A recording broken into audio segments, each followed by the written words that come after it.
जमीन रजिस्ट्री को जब कैंसिल कराने की बात है तो कैंसिल कराने के केस में क्या होगा कि अगर ये कोई कहे कि जमीन रजिस्ट्री जो है, अगर आप कैंसिल कराने के लिए जाते हैं और कोर्ट में ये लिखित तौर पर आप देते हैं कि दबाव बनाकर जो रजिस्ट्री है उसको कैंसिल कराया गया है, तो दबाव की अगर बात करेंगे, है ना, तो ये एक तरह से कैसा दलील है? यानी अगर आप कोई आज बेटा कह रहा कि मेरे पिता पर दबाव बनाकर जमीन की रजिस्ट्री कैंसिल कराया गया, तो कोई एक कारण बनता है? नहीं बनता है। कोई आप पर विश्वास करेगा? नहीं करेगा। इसलिए कि आप एक समय के बाद आप जा रहे हैं कि पिता को दबाव बनाकर जमीन की रजिस्ट्री करा दिया गया है, तो इसके आपको ठोस जो है सबूत देने होंगे। ये कोई कारण ही नहीं है ना, इसका कोई मतलब ही नहीं बनता है वहां पर। इस तरह का जो बात है आपका स्वीकार कर लिया जाएगा कि जमीन रजिस्ट्री हो गई, जमीन पर मान लेते हैं उस व्यक्ति का कब्जा हो गया। अब जो है एक तरह से अगर आप ये कहेंगे कि नहीं, इस पे जो है दबाव बनाकर रजिस्ट्री कराई गई है, तो इसका कोई मतलब नहीं बनता है। अब सवाल ये है कि जो मान लेते हैं कि रजिस्ट्री होती है, अब इसके साथ पैसा अगर दिया गया होगा चेक के माध्यम से, चेक बाउंस किया होगा, ठीक है, यानी अगर उसमें 420 का काम किया होगा, तो इस तरह के मामले, मतलब ऐसा कुछ प्रमाण आपके पास है, ठीक है, जिससे ये साबित हो सके कि यहाँ पर धोखाधड़ी किया गया है। यानी इस पे एक सीधी सी बात है कि धोखाधड़ी जो है वो हुआ है, तब तो उसके ऊपर विकल्प है कि उस जमीन की रजिस्ट्री को आप कैंसिल करवा सकते हैं। लेकिन अगर किसी प्रकार का धोखाधड़ी आप जो साबित करने में अगर मान लेते सक्षम नहीं है, आपके पास कोई सबूत नहीं है, तो फिर जो है आप यहाँ पर कुछ नहीं कर पाएंगे। आपकी जो रजिस्ट्री होती है, मान लेते हैं रजिस्ट्रार, सब रजिस्ट्रार के पास जो आप रजिस्ट्री करवाते हैं, ठीक है, तो वहां पर जो भी आपकी जहां पर भी रजिस्ट्री हुई है,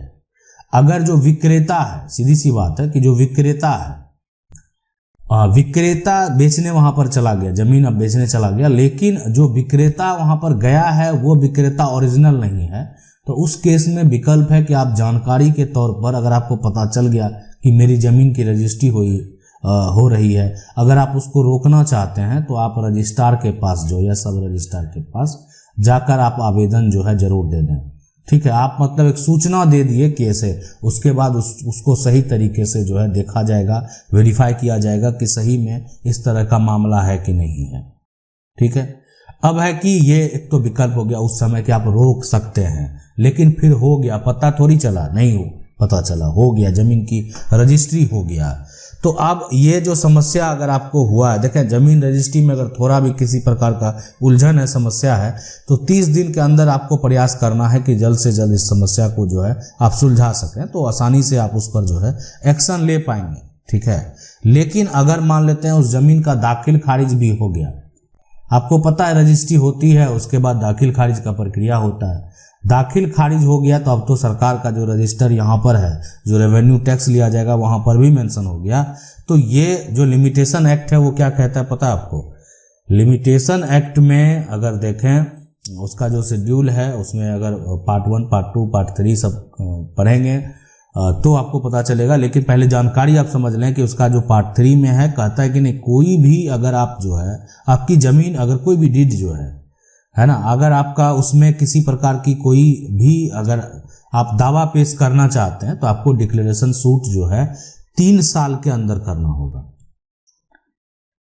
3 साल के अंदर आपको अपना दावा जो है पेश कर सकते हैं, और यह आप 20 साल के बाद करेंगे, 40 साल के बाद करेंगे, उसमें ठोस दलीलें की जरूरत है, उसमें उसके वो भी संभव है, लेकिन वहां पर कुछ कंडीशन जो है आपका खत्म हो जाता है। कुछ ऐसे कंडीशन लाने होंगे जिसको ही लेकर आप जो है 30 साल 40 साल पहले पुराना रजिस्ट्री को कैंसिल करवा सकते हैं, वो भी बताएंगे। लेकिन यहां पर जो है आपको ये आप समझ लें कि लिमिटेशन एक्ट में जो है ये साफ साफ कहा गया है कि आपको डिक्लेरेशन सूट जो है सिविल कोर्ट में 3 साल के अंदर जो है वो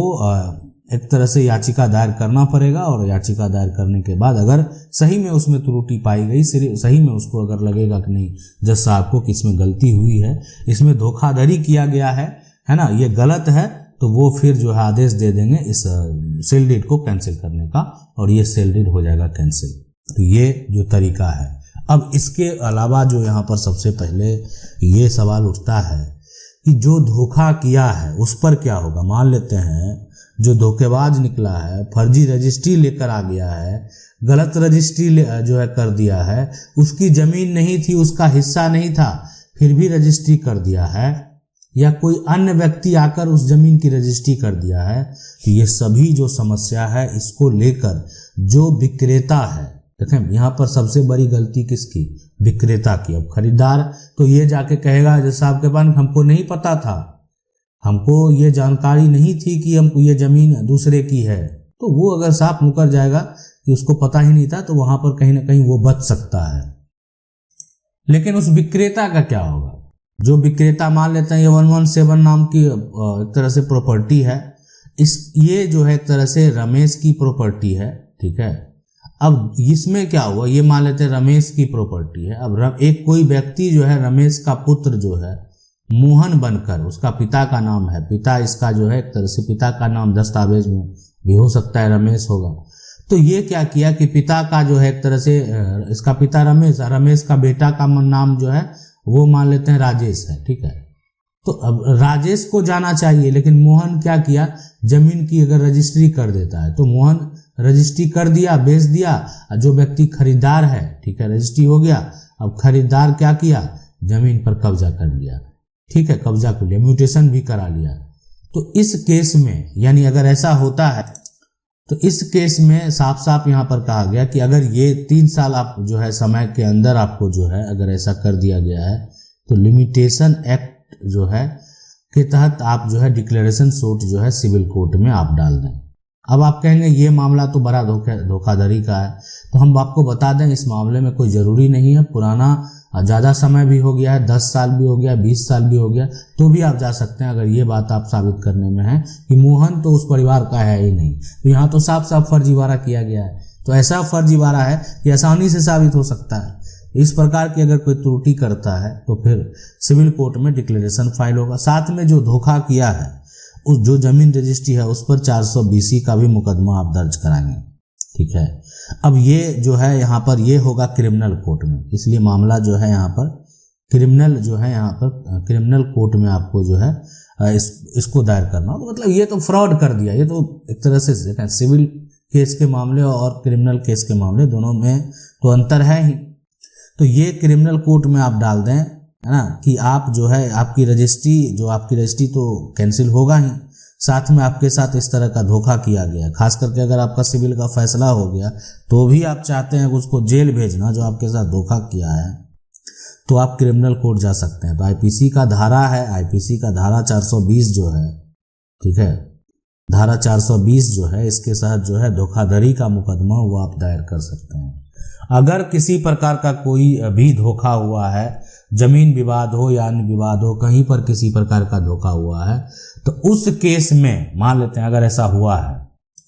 अगर फैसला आएगा तो फिर उसको जेल जाना पड़ेगा। मान लेते हैं उस केस में अगर उसको मान लेते जिस दिन 420 का उस पर जो धारा को किया है वो तो साफ साफ सिविल कोर्ट के जजमेंट से भी जो ये साबित होता है कि ये तो धोखाधड़ी कर दिया है,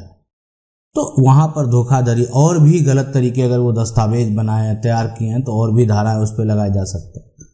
तो वो कहीं ना कहीं बच नहीं सकता। इसमें बचेगा कौन, जमीन का खरीदार। इसलिए कि खरीदार तो क्या किया, वो जाके कहेगा कि मुझे जानकारी नहीं थी, मुझे वो व्यक्ति बोला कि हम उनके रमेश के जो है बेटे हैं और हम देखे उसके पहचान पत्र पर कि हाँ रमेश जो है पिता का नाम है, तो हम खरीद लिए, हमको जानकारी नहीं थी। तो बचने का आसान तरीका है उस व्यक्ति को जो कि खरीदार है, लेकिन जो विक्रेता है गलत तरीके से संपत्ति को बेच दिया है वो किसी भी हालत में नहीं बच पाएगा। तो जमीन रजिस्ट्री का जो फर्जीवाड़ा है, आप जमीन रजिस्ट्री के लिए अगर बात करें स्पेसिफिक रिलीफ एक्ट की तो उसमें भी बहुत सारे प्रावधान दिए गए हैं। अगर जो जमीन की रजिस्ट्री है उसको कैंसिल कराने की बात हो तो स्पेसिफिक रिलीफ एक्ट में जो है जमीन को पार्ट बाय पार्ट भी अगर आप रजिस्ट्री कराना चाहते हैं, मान लेते हैं एक हिस्सेदार है, एक भाई है, वो दूसरे भाई का हिस्सा बेच दिया, मान लेते हैं इसमें 3 भाई का हिस्सा होता, अब 2 भाई मिलकर बेच दिया, ठीक है, 2 भाई मिलकर बेच दिया, तो एक भाई 2 भाई मिलकर अगर पूरा बेच दिया तो एक भाई का हिस्सा कहाँ जाएगा।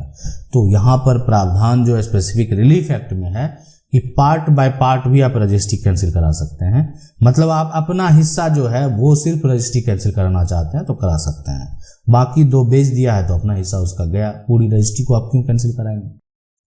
या इसमें भी अगर आप पूरा कराना चाहते हैं तो पूरा रजिस्ट्री भी आप कैंसिल करा सकते हैं। स्पेसिफिक रिलीफ एक्ट में ऐसा भी प्रावधान किया गया है, जितनी रजिस्ट्री आप कैंसिल कराएंगे, ठीक है, तो जो आप यहाँ पर खरीदार है वो पैसा के लिए भी वो भी केस फाइल कर सकता है, ये दोनों जो है हिस्सेदार से, कि मेरा पैसा जो रजिस्ट्री कैंसिल हुआ उसका वापस कीजिए। अगर ऐसे मौखिक तौर पे वापस नहीं कर रहा है तो फिर कोर्ट केस में जो करके वो वापस ले सकता है, ये भी प्रावधान है। आशा करते हैं वीडियो अच्छा लगा होगा। वीडियो को लाइक जरूर कर दें, चैनल को पहली बार देख रहे हैं सब्सक्राइब करके जो बेल आइकन है उसको जरूर दबा लें। मिलते हैं अगली वीडियो में, तब तक के लिए जय हिंद।